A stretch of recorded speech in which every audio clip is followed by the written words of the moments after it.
नमस्कार मित्रांनो, शेतकऱ्याला कधी कधी अवकाळी पाऊस आणि अतिवृष्टीचा फटका बसतो, त्यामुळे पिकाचं मोठ्या प्रमाणात नुकसान होतं।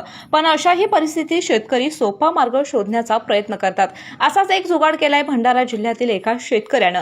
सरकारने वीज पुरवठा खंडित केल्याने उन्हाळी पिकं धोक्यात सापडली। यावर शक्कल लढवत चक्क ट्रॅक्टरच्या मदतीने वीज निर्मिती करत या शेतकऱ्याने शेतीचं सोनं केलंय।